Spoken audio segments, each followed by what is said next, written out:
नमस्कार दोस्तों, मैं हूं शिवम पांडे और आप सभी का स्वागत है आपके अपने चैनल ट्रिक पॉइंट में। दोस्तों, आज हम लोग इस वीडियो में उत्तर प्रदेश के महत्वपूर्ण हवाई अड्डे यानी एयरपोर्ट को ट्रिक के माध्यम से याद करने वाले हैं। इससे पहले मैंने अभी तक यूपी जीके ट्रिक की 5 वीडियो अपलोड कर दी हैं, जिनकी लिंक आपको कमेंट बॉक्स में पिन की हुई मिल जाएंगी। तो अगर आपने अभी तक उन वीडियो को नहीं देखा है तो आप उन वीडियो को वहां से देख सकती हैं। तो देरी ना करते हुए चलिए इस वीडियो को शुरू करते हैं। सबसे पहले बात कर लेते हैं चौधरी चरण सिंह अंतर्राष्ट्रीय हवाई अड्डे की, जो कि स्थित है लखनऊ में। तो यहाँ पर देखिए, चौधरी चरण सिंह में आपको एक शब्द मिल जाएगा चरण। चरण मतलब होता है पाँव यानी पैर। लखनऊ में आपको एक शब्द मिल जाएगा लखानी, और आपको पता है जो लखानी है वो शूज और स्लीपर का ब्रांड है ना। शूज और स्लीपर बनाती है लखानी। तो आपको ऐसे आसानी से याद हो जाएगा कि जो लखानी के ब्रांड हैं वो हम लोग अपने चरणों में, अपने पैर में पहनते हैं। तो चौधरी चरण सिंह अंतर्राष्ट्रीय हवाई अड्डा कहाँ स्थित है? लखनऊ में। ठीक है, मैं यहाँ पर जितनी भी ट्रिक बताऊंगा वह किसी भी व्यक्ति, समुदाय या फिर संस्था की भावना को ठेस पहुँचाने के लिए बिल्कुल भी नहीं होगी, केवल और केवल याद कराने के लिए होगी। ठीक है, तो आप इसको गलत ढंग से मत लीजिएगा। नेक्स्ट है लाल बहादुर शास्त्री अंतर्राष्ट्रीय हवाई अड्डा, जो कि स्थित है बाबतपुर वाराणसी में। अब देखिए, यहाँ पर वाराणसी में आपको शब्द मिल जाएगा वॉर। वॉर मतलब क्या होता है? युद्ध होते हैं। और आपको पता है वॉर में शस्त्र की जरूरत पड़ती है ना। अस्त्र शस्त्र की जरूरत पड़ती है वॉर में। तो शस्त्र फॉर शास्त्री। और वॉर में कौन हिस्सा लेते हैं? बहादुर लेते हैं शस्त्र के साथ। तो आपको याद हो जाएगा कि लाल बहादुर शास्त्री अंतर्राष्ट्रीय हवाई अड्डा जो है वो बाबतपुर वाराणसी में स्थित है। नेक्स्ट है कुशीनगर अंतर्राष्ट्रीय हवाई अड्डा। तो ये तो क्लियर हो रहा है क्योंकि ये कुशीनगर में स्थित है, तो नाम से स्पष्ट है, किसी भी प्रकार की ट्रिक बताने की जरूरत नहीं है।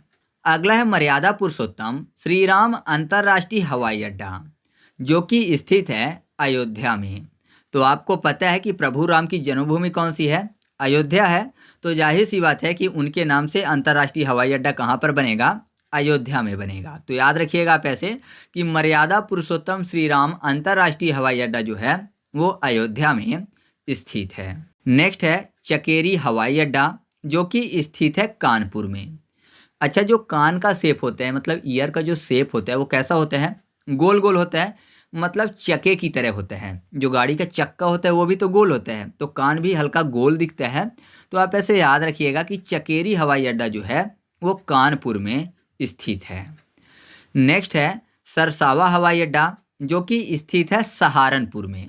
तो यहाँ पर देखिए, सरसावा में आपको शर शब्द मिल जाएगा और सहारन में सा के बाद हा लिखा हुआ है, हा को हटा दे तो रा, तो सरसावा सहारन। ठीक है, तो दोनों मैच करेंगे। आप 1 से 2 बार पढ़ लीजिए, क्लियर हो जाएगा। तो याद रखिएगा कि सरसावा हवाई अड्डा जो है वो सहारनपुर में स्थित है।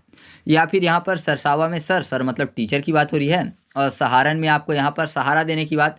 तो जाहिर सी बात है, जो टीचर होते हैं वो बच्चों का सहारा देते हैं, या फिर ऐसा कहिए कि जो बच्चे कमज़ोर होते हैं उनको वो हेल्प करते हैं। तो कुल मिलाकर आप कह सकते हो कि टीचर जो है ना, सर जो हैं वो बच्चों को सहारा देते हैं, जिससे कि वो जल्दी से जल्दी एग्जाम क्वालिफाई कर सकें। तो आपको ऐसे याद हो जाएगा कि सरसावा हवाई अड्डा जो है वो सहारनपुर में स्थित है। नेक्स्ट है बमरौली हवाई अड्डा, जो कि स्थित है प्रयागराज में। तो प्रयाग में आपको प्रा के बाद याग को कर लेना है योग। ठीक है, योग मतलब योगा की बात हो रही है। और बमरौली में बा, मा और रा यानी बीमार शब्द लिखा हो तो कर लेते हैं बीमार। तो जाहिर सी बात है, अगर आप बीमार होना नहीं चाहते हैं तो आपको योगा करना चाहिए, क्योंकि योगे से शरीर क्या होता है? फिट होता है। तो अगर आप बीमार नहीं होना चाहते हैं तो आपको योग करना चाहिए। तो आप ऐसे याद रखिएगा कि बमरौली हवाई अड्डा जो है वो प्रयागराज में स्थित है। ठीक है, या फिर प्रयागराज को पहले इलाहाबाद बोलते थे, तो इलाहाबाद में इल शब्द मिल जाएगा। इल मतलब बीमार की बात हो रही है, तो आपको ऐसे भी याद हो जाएगा। नेक्स्ट है हिंडन वायुसेना केंद्र का हवाई अड्डा, जो कि स्थित है गाजियाबाद में। अब देखिए, गाजियाबाद में आपको शब्द मिल जाएगा जिया। जिया मतलब जीने की बात हो रही है। और यहाँ पर हिंडन को कर लेते हैं हिडन। हिडन मतलब छुपने की बात। तो जाहिर सी बात है कि जो हमारा प्राण होता है वो क्या होता है? छिपा होता है, मतलब हिडन होता है ना। जिसको हम लोग जान बोलते हैं, प्राण बोलते हैं। तो हमारा जो प्राण है वो हिडन होता है, दिखता नहीं है। तो आपको ऐसे याद हो जाएगा कि हिंडन जो वायुसेना का केंद्र है हवाई अड्डा, वो कहाँ स्थित है? गाजियाबाद में। नेक्स्ट है झांसी हवाई अड्डा, जो कि झांसी में ही स्थित है। ये भी भारतीय सेना का है, तो ये भी बताने की जरूरत नहीं है। फिर अगला है बरेली हवाई अड्डा जो कि बरेली में स्थित है, तो इसकी भी ट्रिक बताने की जरूरत नहीं है। फिर अगला है महायोगी गोरखनाथ हवाई अड्डा जो कि स्थित है गोरखपुर में। तो गोरखनाथ गोरखपुर ये भी मैच करता है, तो याद रखिएगा कि महायोगी गोरखनाथ हवाई अड्डा कहाँ स्थित है, गोरखपुर में। फिर अगला है डॉक्टर भीमराव अंबेडकर हवाई अड्डा जो कि स्थित है मेरठ में। तो यहाँ पर देखिए भीमराव अंबेडकर शब्द लिखा हुआ है, तो राव को रो कर लेते हैं और अंबेडकर में बेड़कर मतलब कैद करने की बात हो रही है। तो ऐसा समझिए कि कोई रो रहा है खुद को कैद करके।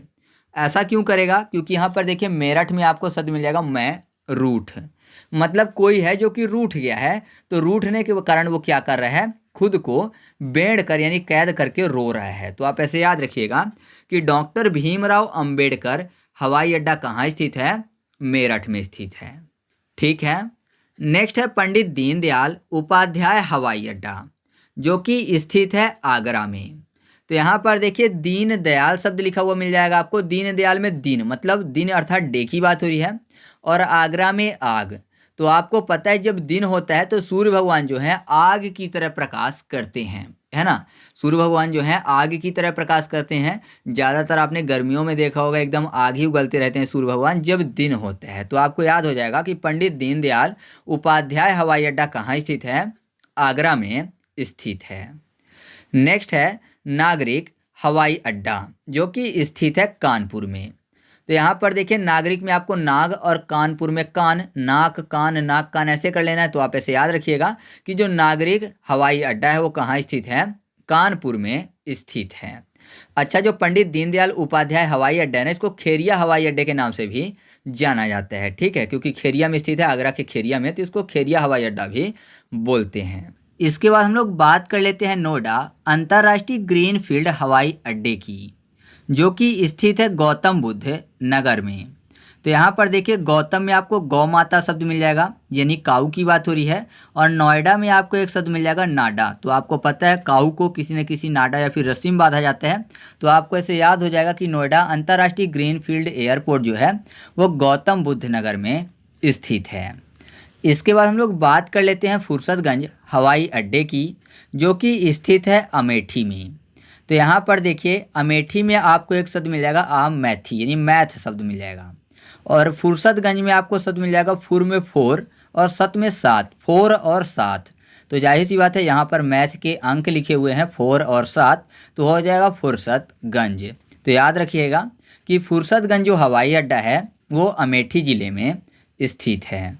तो इस तरीके से अपना वीडियो कंप्लीट हुआ।